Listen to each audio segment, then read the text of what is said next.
তো সবাই মন দিয়ে শোনো, আজকে আমার সোনা মেয়েকে দেখতে ছেলের বাবা আমাদের বাড়িতে আসছে।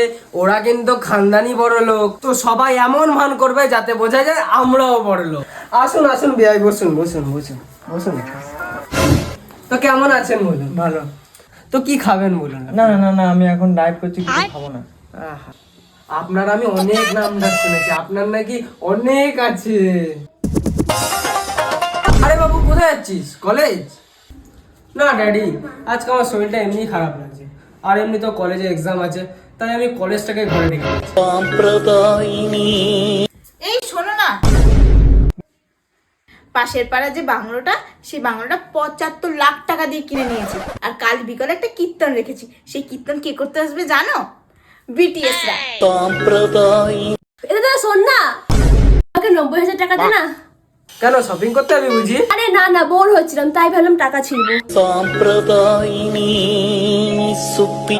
আপনি কি বলবেন? আমি এই বিয়েটা ক্যান্সেল করে দিচ্ছি।